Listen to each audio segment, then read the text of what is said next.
Mondel's Cooking.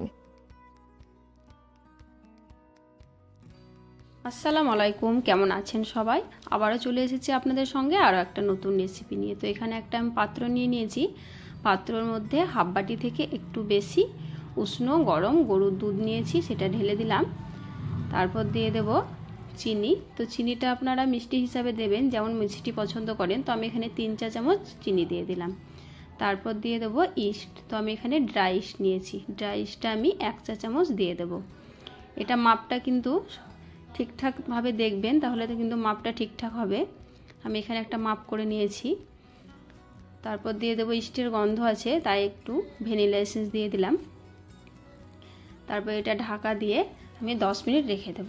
10 minute পর দেখুন ওপরটা ফেনা ফেনা হয়ে গেছে, তার মানে আমার ইস্টটা অ্যাক্টিভ হয়ে গেছে। এবার আমি একটু নেড়ে দেব, চিনিটা গলে যাবে।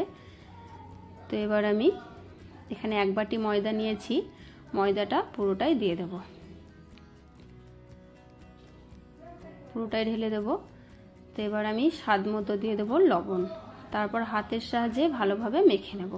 তো মেখে নেওয়ার পর দেখুন একটা চ্যাটচেটে ডো তৈরি হয়ে গেছে। তো এই অবস্থায় ভয়ের কোনো কারণ নেই। হাতের মধ্যে সাদা তেল নিয়ে ভালোভাবে মেখে দিলেই কিন্তু চ্যাটচেটে থাকবে না, এরকমভাবে মেখে মেখে একটু মালিশ করে নিতে হবে।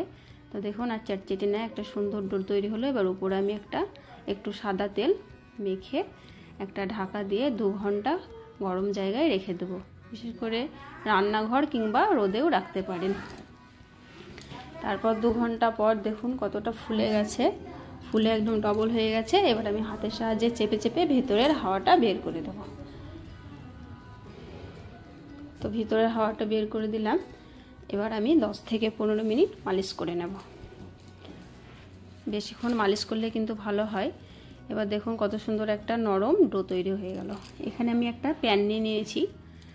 তো এই প্যানটার মধ্যে আমি সাদা তেল মেখে দেব। তো তেলটা একটু বেশি করে দিয়ে দিতে হবে। তারপর দেওয়া হয়ে গেল। এবার আমি যে ময়দার ডোটা রেখেছিলাম সেই ময়দাটা থেকে লেচি কেটে নেব। লেচিগুলো সমান সমান করে কেটে নিতে হবে। এরকমভাবে লেচিগুলো কেটে নেব। তারপর হাতের সাহায্যে গোল গোল করে শেপ করে নেব। গোলটা সমান করে করে নিতে হবে। তোমার গোল শেপ করা হয়ে গেছে। এবার আমি প্যানটার মধ্যে রেখে দেব। এমনিভাবে সমস্ত শেপগুলো করে নিলাম। তো এটা 10 থেকে 15 মিনিট ঢাকা দিয়ে রেখে দেব। ততক্ষণে আমি ওভেনে একটা কড়াই বসিয়ে দিলাম। কড়াইয়ের মধ্যে দিয়ে দেব লবণ। তো লবণটা আমি আগে ব্যবহার করেছি তাই একটু লাল হয়ে গেছে। তো লবণটা আমি ঢেলে দেব।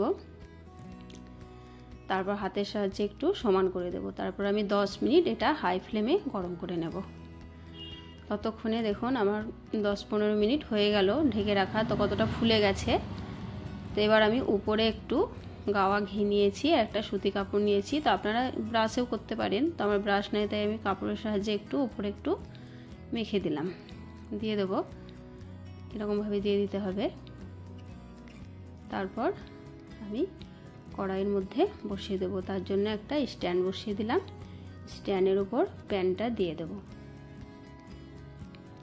তারপর ঢাকা দিয়ে দিতে হবে। তা ঢাকাটা ভালোভাবে দিতে হবে যাতে ভেতরের তাপটা বাইরে বেরিয়ে না আসে। তো আমি একটা ঢাকা দিলাম, আরও একটা আমি ঢাকা দিয়ে দেবো। ডবল ঢাকা দিয়ে দিলাম। এটা এবার আমি 10 মিনিট হাই ফ্লেমে, তারপর 30 মিনিট লো ফ্লেমে কুক করে নিলাম। তারপর দেখুন পুরো আমার 40 মিনিট লাগলো। তা দেখুন দেখেই মনে হচ্ছে যে হয়ে গেছে, কতটা ফুলে গেছে দেখুন। তো একটা কাঠির সাহায্যে দেখিয়ে দিচ্ছি হয়েছে কিনা। তা দেখুন সুন্দরভাবে হয়েছে, একটুও গায়ে কিচ্ছু লেগে নেই কাঠির গায়ে। তো এবার আমি নামিয়ে নিলাম। এবার কড়াইটা নামিয়ে একটা তাওয়া বসিয়ে দেব। তাওয়াটা বসালাম তার কারণ উপরের কালারটা আসার জন্য। উপরে যেহেতু কালার আসেনি, এবার একটু সাদা তেল বুলিয়ে দিলাম।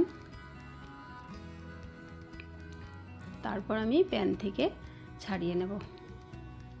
এরকম ভাবলেই কিন্তু সহজেই ছেড়ে যাবে যদি ভালোভাবে হয়। তো দেখুন কত সুন্দরভাবে ছেড়ে গেছে। আর তলাটা দেখুন কত সুন্দর হয়েছে, কালারটা কত সুন্দর এসছে, একটুও পোড়া দাগ নেই।